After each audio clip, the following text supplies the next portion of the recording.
Hello നമസ്കാരം. Study സ്റ്റുഡിയോയിലേക്ക് എല്ലാവർക്കും സ്വാഗതം. നമ്മളിന്ന് Sreenarayana Guru open university BA second സെമ്മിൻ്റെ സെക്കൻഡ് ലാംഗ്വേജ് പേപ്പറായ മലയാള സാഹിത്യം കഥാ കവിത ഉപന്യാസം നോവൽ എന്ന പുസ്തകത്തിലെ കുറച്ച് ക്വസ്റ്റ്യൻ ആൻസറുകളാണ്, എക്സാം ബേസ്ഡ് ആയിട്ടുള്ള കുറച്ച് ക്വസ്റ്റ്യൻ ആൻസറുകളാണ് ക്ലാസ്സിൽ ഡിസ്കസ് ചെയ്യുന്നത്. രണ്ടാമത്തെ ബ്ലോക്കിലെ ആണ്, അതിൽ മൂന്നാമത്തെ യൂണിറ്റാണ് ഇത് കേട്ടോ. അതായത് വെള്ളപ്പൊക്കത്തിൽ എന്ന തകഴി ശിവശങ്കരപിള്ളയുടെ കഥയെ ആസ്പദമാക്കിയിട്ടുള്ള കുറച്ച് ക്വസ്റ്റ്യൻ ആൻസറുകളാണ് നമ്മൾ ക്ലാസ്സിൽ ഡിസ്കസ് ചെയ്യാൻ പോകുന്നത്. അപ്പോൾ ക്ലാസ്സിലേക്ക് പോകുന്നതിന് മുമ്പ് നിങ്ങൾ എൻ്റെ ഈ ചാനൽ ആദ്യമായിട്ടാണ് കാണുന്നതെങ്കിൽ സബ്സ്ക്രൈബ് ചെയ്യുക, ഷെയർ ചെയ്യുക, നിങ്ങളുടെ കമൻറ്റുകൾ എഴുതി അറിയിക്കുക. ഒപ്പം പെയ്ഡ് നോട്ട്സോ പെയ്ഡ് അസൈൻമെൻറ്റ്സോ ഒക്കെ ആവശ്യമുള്ളവരുണ്ടെന്നാണെങ്കിൽ വിവിധ സബ്ജക്റ്റുകളുടേതുണ്ട്. മുൻ വീഡിയോസിലൊക്കെ ഡിസ്ക്രിപ്ഷൻ ബോക്സിലോ അല്ലെങ്കിൽ വീഡിയോക്ക് ലാസ്റ്റിലോ ഒക്കെ എൻ്റെ വാട്സപ്പ് നമ്പർ കൊടുത്തിട്ടുണ്ട്. അപ്പോൾ വാട്സപ്പ് നമ്പറിൽ വരികയാണെങ്കിൽ ഡീറ്റെയിൽസ് തരാം. ഓക്കെ, അപ്പോൾ ക്ലാസ്സിലേക്ക് പോവാം.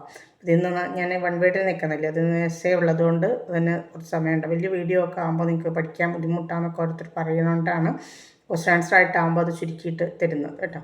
നോക്കുക, 2 മാർക്കിൻ്റെ ചോദ്യമാണ്. നവോത്ഥാന ചെറുകഥയുടെ സ്വഭാവ സവിശേഷതകൾ തകഴിയുടെ കൃതികളെ ആസ്പദമാക്കി വിലയിരുത്തുക. ഒരു ക്വസ്റ്റ്യൻ. ആൻസർ: സംഭവങ്ങൾക്ക് പ്രാധാന്യം നൽകുന്നു എന്നതാണ് തകഴി ഉൾപ്പെടെയുള്ള ആ കാലഘട്ടത്തിലെ കഥാകൃത്തുക്കളുടെ പൊതുവായിട്ടുള്ള സവിശേഷത. കഥാപാത്രങ്ങളുടെ പ്രവൃത്തിയും അന്തരീക്ഷവും അതുപോലെ തന്നെ കഥാപാത്രങ്ങളുടെ പ്രവൃത്തി അന്തരീക്ഷവും വിശദമായിട്ട് അവർ വർണ്ണിക്കുന്നുണ്ട്. എല്ലാ കാണുന്ന ഒരാളെ പോലെയാണ് ആഖ്യാനം നിർവഹിക്കുന്നത് എന്നതും ആ കാലത്തെ കഥാകൃത്തുക്കളുടെ ഒരു പ്രത്യേകതയാണ്. അത് തകഴി ഉൾപ്പെടെ എന്ന് പറയുമ്പോൾ നമ്മളോട് അങ്ങനെ തന്നെയാണല്ലോ ചോദിച്ചിട്ടുണ്ട് അല്ലേ. അതിനെ ആസ്പദം തകഴിയുടെ കൃതികളും അങ്ങനെ തന്നെയാണ് രചിക്കപ്പെട്ടിട്ടുള്ളത്.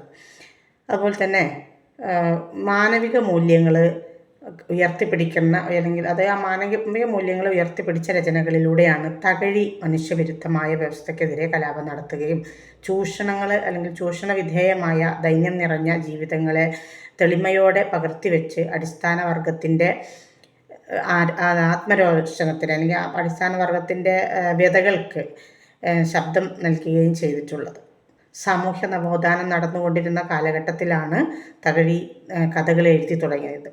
അദ്ദേഹം സാഹിത്യ നവോത്ഥാനത്തിനും നേതൃത്വം നൽകിയിട്ടുണ്ട്. കുട്ടനാടിൻ്റെ വളക്കൂറുള്ള മണ്ണിൻ്റെ കഥ പറഞ്ഞ് മനുഷ്യജീവിതത്തിൻ്റെ മഹാഗാഥകൾ ആവിഷ്കരിച്ച എഴുത്തുകാരനാണ് തകഴി ശിവശങ്കരപിള്ള.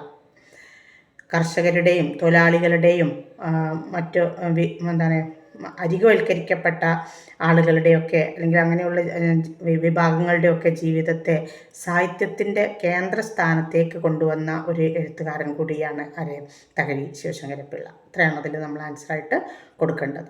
ഇനി രണ്ടാമത്തത്, സമൂഹത്തിലെ ഭ്രഷ്ടരായവരുടെ പ്രതീകമാണ് വെള്ളപ്പൊക്കത്തിലെ പട്ടി.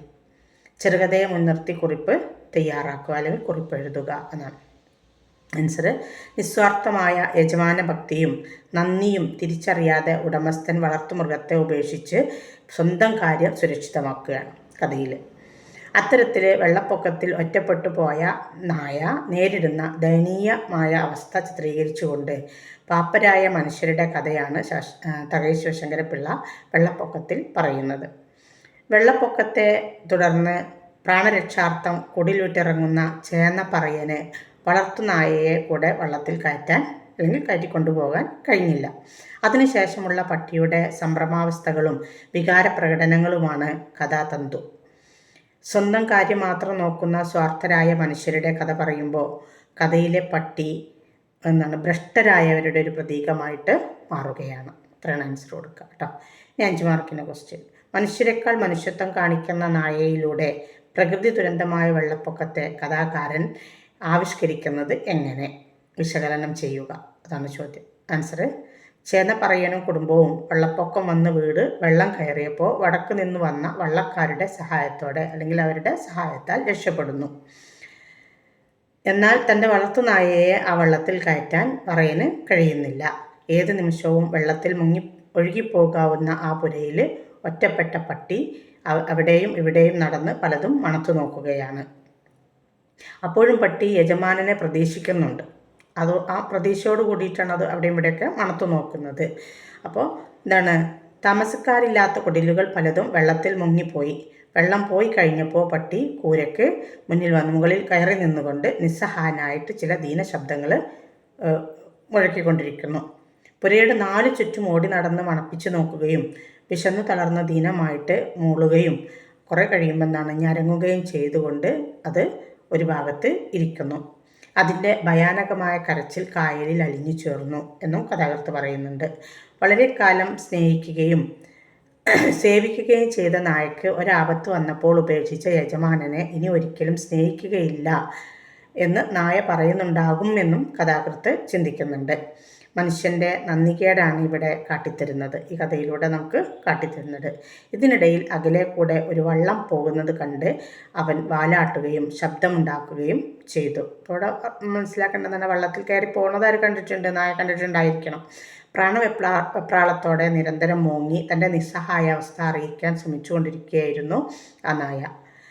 ഇതിനിടെ വാഴക്കുല മോഷ്ടിക്കാൻ എത്തിയവരെ നേരിട്ട് തൻ്റെ യജമാനനോടുള്ള കൂറ് പുലർത്താനും ആ സാധു മറന്നില്ല, അല്ലെങ്കിൽ അതിനുള്ള ശ്രമവും മൃഗം നടത്തി. വളരെ കാലം യജമാനനെ സ്നേഹിക്കുകയും സേവിക്കുകയും ചെയ്ത ആ നായയെ ആപത്ത് കാലത്ത് ഉപേക്ഷിച്ച മനുഷ്യൻ്റെ സ്വാർത്ഥതയും സ്നേഹശൂന്യതയും ഈ കഥയിൽ തകഴി കാണിച്ചു തരുന്നു. തകഴി ശിവശങ്കരപ്പിള്ള കാട്ടിത്തരുന്നുണ്ട്. അത്രയും ആൻസറായിട്ട് കൊടുക്കുക കേട്ടോ. ഇനി 5 മാർക്കിന് രണ്ടാമതൊരു ക്വസ്റ്റ്യൻ. ഇനി ഒരിക്കലും മനുഷ്യനെ സ്നേഹിക്കുകയില്ല എന്ന് അത് പറയുകയാവാം. സന്ദർഭം പരിശോധിക്കുക. ആൻസർ: വെള്ളപ്പൊക്കത്തിൽ വെള്ളം കയറി പിന്നീട് വെള്ളമെല്ലാം ഇറങ്ങിപ്പോയി കഴിഞ്ഞപ്പോൾ തനിച്ചായ പട്ടി കൂരയ്ക്ക് മുകളിൽ കയറി നിന്ന് നിസ്സഹായതയോടെ ചില ദീന ശബ്ദങ്ങളിൽ കുരയ്ക്കുന്നു. പുരയുടെ 4 ഭാഗത്തും അല്ലെങ്കിൽ 4 ചുറ്റിനും നടന്നത് മണപ്പിച്ചു നോക്കുകയും അവസാനം വിശന്ന് തളർന്ന് ദയനീയമായി മൂളുകയും ഞരങ്ങുകയും ചെയ്തു. അതിൻ്റെ ഭയാനകമായ കരച്ചിൽ കായലിൽ അലിഞ്ഞു ചേർന്നു. അത് കഥാകൃത്ത് പറയുന്നതാണ് കേട്ടോ. വളരെ കാലം സ്നേഹിക്കുകയും സേവിക്കുകയും ചെയ്ത യജമാനൻ അല്ലെങ്കിൽ നായക്ക്, യജമാനനെ സ്നേഹിക്കുകയും സേവിക്കുകയും ചെയ്ത നായക്ക് ഒരാപത്ത് വന്നപ്പോൾ ഉപേക്ഷിച്ച യജമാനനെ ഇനി ഒരിക്കലും സ്നേഹിക്കുകയില്ല എന്ന് നായ പറയുന്നുണ്ടാകും എന്ന് കഥാകൃത്ത് ആ ഒരു സമയത്ത് ചിന്തിച്ചു പോകുക. അത്രയും ദയനീയമായിട്ട് നായ ഞരങ്ങുകയും മോങ്ങുകയും ചെയ്തപ്പോൾ കഥാകൃത്ത്, അതായത് നമ്മുടെ ശിവശങ്കരപ്പിള്ള ചിന്തിക്കുകയാണ്, ആ നായ അങ്ങനെ ആയിരിക്കും ചിന്തിക്കുന്നുണ്ടാവുക.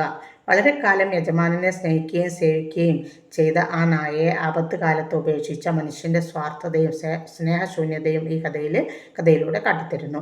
ആപത്തിൽ തന്നെ ഉപേക്ഷിച്ച മനുഷ്യനെ, പ്രത്യുപകാരം ചെയ്യാത്ത മനുഷ്യനെ ഇനി ഒരിക്കലും സ്നേഹിക്കുകയില്ല എന്ന് ആ നായ മനസ്സിൽ പറയുന്നുണ്ടാകും എന്ന് തകഴി വെളിപ്പെടുത്തുന്നുണ്ട്. മനുഷ്യരല്ലാത്ത മൃഗങ്ങളെ കഥാപാത്രമാക്കിയത് പെട്ടെന്ന് സഹാനുഭൂതിയും ദയയും ഹൃദയ ദ്രവീകരണവും ഉണ്ടാക്കാൻ വേണ്ടിയിട്ടാണ്. ഒരു നായയുടെ നിസ്സഹായ അവസ്ഥയും അവൻ്റെ മരണവെപ്രാളവും ഭീതിയും തകർച്ചയും അവതരിപ്പിക്കുമ്പോൾ വായനക്കാരൻ്റെ ഉള്ളിലും ആ ഒരു വേദന കണ്ടെത്താൻ തകഴിക്ക് കഴിയുന്നുണ്ട്. ഇതാണ് എൻ്റെ ആൻസറായിട്ട് കൊടുക്കുന്നത് കേട്ടോ. ഇനി മറ്റൊരു ക്വസ്റ്റ്യനാണ് 5 മാർക്കിൻ്റെ. കുട്ടനാടൻ ജീവിതാവസ്ഥകൾ സമ്മാനിക്കുന്ന തിരിച്ചറിവുകൾ പ്രതീകാത്മകമായിട്ട് സമ്മേളിക്കുന്ന ഒരു കഥയാണ് വെള്ളപ്പൊക്കത്തിൽ. സ്വന്തം അഭിപ്രായം വ്യക്തമാക്കുക എന്നാണ്. അപ്പം ആൻസർ: കുട്ടനാടിൻ്റെ കാർഷിക ജീവിതവും ജന്മികുടിയാൻ ബന്ധങ്ങളും നാട്ടിൻപുറത്തെ ജീവിതങ്ങളും തകഴി യഥാർത്ഥമായിട്ട് ആവിഷ്കരിക്കുകയാണ് വെള്ളപ്പൊക്കത്തിൽ എന്ന കഥയിലൂടെ. കുട്ടനാടിൻ്റെ കഥാകാരൻ എന്ന് തകഴിയെ വിശേഷിപ്പിക്കാറുള്ളത്. കുട്ടനാട്ടിൽ ഇടയ്ക്കിടെ ഉണ്ടാകുന്ന വെള്ളപ്പൊക്കത്തിൻ്റെ കെടുതികളാണ് തകഴി ഈ കഥയ്ക്ക് വിഷയമാക്കിയിട്ടുള്ളത്. ഗ്രാമം മുഴുവനും വെള്ളത്തിൽ മുങ്ങി കര കവിഞ്ഞ് വെള്ളം വന്നതോടെ ആളുകൾ വീട് വിട്ട് ഓടിപ്പോയി ഏറ്റവും പൊക്കത്തിൽ സ്ഥിതി ചെയ്യുന്ന ക്ഷേത്രത്തിലാണ് അവർ അഭയം പ്രാപിച്ചത്.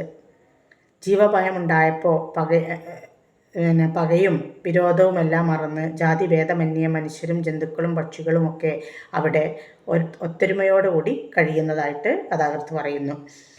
കുട്ടികളും മുതിർന്നവരും വളർത്തുമൃഗങ്ങളുമെല്ലാം ക്ഷേത്രത്തിൽ ശത്രുത വെടിഞ്ഞുകൊണ്ട് ഐക്യത്തോടെ കഴിയുന്നു. ചേന്നൻ പറയൻ്റെ കുടിലിലും വെള്ളം കയറി. അയാൾ പറയെയും കുട്ടികളെയും പൂച്ചയെയും എല്ലാം വള്ളത്തിൽ കയറ്റി രക്ഷപ്പെട്ടു പോയി. പക്ഷേ അയാളെ വളർത്തുപട്ടിയെ മാത്രം കൊണ്ടുപോകാൻ മറന്നു. വള്ളത്തിൽ അകപ്പെട്ടു പോയ നായയുടെ ദയനീയമായ അവസ്ഥയാണ് കഥയിലെ കേന്ദ്ര പ്രമേയം.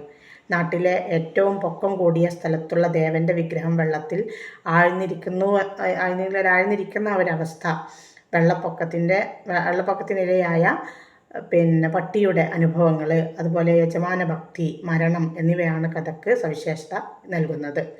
വളരെ കാലം യജമാനനെ അല്ലെങ്കിൽ തൻ്റെ മേധാവിയെ സ്നേഹിക്കുകയും സേവിക്കുകയും ചെയ്ത നായക്ക് ഒരാപത്ത് വന്നപ്പോൾ ആ യജമാനൻ അതിനെ ഉപേക്ഷിച്ച് പോയി. ഇനി എന്താണ് ഈ പട്ടി പറയും, ഇനി ഒരിക്കലും അദ്ദേഹത്തെ അല്ലെങ്കിൽ അങ്ങനെ മനുഷ്യനെ സ്നേഹിക്കുകയില്ല എന്ന് നായ പറയുന്നുണ്ടോ എന്ന് കഥാകൃത്ത് സംശയിക്കുന്നുണ്ട്. സമൂഹത്തിലെ ഭ്രഷ്ടരായവരുടെ പ്രതീകമാണ് വെള്ളപ്പൊക്കത്തിലെ പട്ടി. ഒരു നായയെ കേന്ദ്രീകരിച്ചുകൊണ്ട് ജീവിതത്തിലെ സവിശേഷമായ ഒരു അവസ്ഥയാണ് അദ്ദേഹം ഇവിടെ അവതരിപ്പിക്കുന്നത്. കുട്ടനാട്ടിലിടയ്ക്കിടെ ഉണ്ടാവാറുള്ള വെള്ളപ്പൊക്കം, ആ വെള്ളപ്പൊക്കത്തെയാണ് അല്ലെങ്കിൽ ആ ഒരു വെള്ളപ്പൊക്കത്തിൻ്റെ ഓർമ്മ അനുഭവങ്ങളാണ് ശരിക്കും ഇവിടെ കവി അവതരിപ്പിച്ചത് എന്ന് നമുക്ക് മനസ്സിലാക്കാം. കുട്ടനാട്ടിൽ വെള്ളപ്പൊക്കം ഉണ്ടായപ്പോഴൊക്കെ അല്ലെങ്കിൽ അതൊക്കെ ഉണ്ടാകുമ്പോഴുള്ള ദുരന്തങ്ങളും അതിൽ അകപ്പെടുന്ന നിസ്സഹായരായ മനുഷ്യരും മൃഗങ്ങളും പക്ഷികളും അവരുടെ ദുരിതപൂർണമായ ജീവിതവും ഈ കഥ നമുക്ക് ബോധ്യപ്പെടുത്തി തരുന്നു. വളരെ കാലം ഉപകാരം ചെയ്തിട്ടും ഒരാപത്ത് വന്നപ്പോൾ പ്രത്യുപകാരം ചെയ്യാത്ത മനുഷ്യരെയും ഇവിടെ സൂചിപ്പിക്കുന്നുണ്ട്. ഇത്രയും പറഞ്ഞിട്ട് ക്വസ്റ്റ്യൻ ആൻസർ അവസാനിപ്പിക്കാം കേട്ടോ. നെക്സ്റ്റ് ആണ് കേട്ടോ 10 മാർക്കിൻ്റെ ക്വസ്റ്റ്യൻ. ജീവിക്കാനുള്ള ആസക്തിയും പ്രതീക്ഷയും മനുഷ്യർക്ക് എന്ന പോലെ പക്ഷിമൃഗങ്ങൾക്കും ഉണ്ടെന്നുള്ള വസ്തുതയാണ് വെള്ളപ്പൊക്കത്തിൽ എന്ന കഥ പകരുന്നത്. വിശകലനം ചെയ്യുക. ഇതാണ് എസ്സേ കേട്ടോ. കുട്ടനാടിൻ്റെ വളക്കൂറുള്ള മണ്ണിൻ്റെ കഥ പറഞ്ഞ് മനുഷ്യജീവൻ്റെ മഹാഗാഥകൾ ആവിഷ്കരിച്ച എഴുത്തുകാരനാണ് തകഴി ശിവശങ്കരപ്പിള്ള. കർഷകരുടെയും തൊഴിലാളികളുടെയും മറ്റ് അരികവൽക്കരിക്കപ്പെട്ടവരുടെയും ജീവിതത്തെ സാഹിത്യത്തിൻ്റെ കേന്ദ്രസ്ഥാനത്തേക്ക് അദ്ദേഹം കൊണ്ടുവന്നു. മനുഷ്യരെക്കാൾ മനുഷ്യത്വം കാട്ടുന്ന നായയുടെ സഹാനുഭൂതി ശക്തമായിട്ട് ആവിഷ്കരിക്കുന്നുണ്ട് വെള്ളപ്പൊക്കത്തിൽ എന്ന കഥയിൽ. വെള്ളപ്പൊക്കത്തിൽ അകപ്പെട്ട നായയുടെ മനോതലത്തിലേക്കാണ് എഴുത്തുകാരൻ വെളിച്ചം വെക്കുന്നത് അല്ലെങ്കിൽ വെളിച്ചം വീശുന്നത്. തന്നെ കൂട്ടാതെ തൻ്റെ യജമാനൻ വെള്ളപ്പൊക്കത്തിൽ നിന്ന് രക്ഷപ്പെട്ടു പോയിട്ടും തൻ്റെ യജമാനൻ്റെ വാഴ വെട്ടാൻ വന്ന കള്ളനെ പട്ടി നേരിടുന്നുണ്ട്. അത്രയും പോലും ബോധം മനുഷ്യനുണ്ടായില്ല എന്ന ഒരു തിരിച്ചറിവാണ് ഇവിടെ നമുക്ക് നൽകുന്നത്. ഒടുവിൽ പട്ടിയെ മുതല കടിച്ചു കൊന്നതിന് ശേഷം ചെന്നപ്പറയൻ തിരിച്ചു വന്ന് പട്ടിയെ അന്വേഷിക്കുന്നുണ്ട്. തൊലി അഴുകിപ്പോയതുകൊണ്ട് നിറം എന്തെന്നറിയാൻ കഴിയാത്തൊരവസ്ഥയിൽ ആയിട്ടുണ്ട്.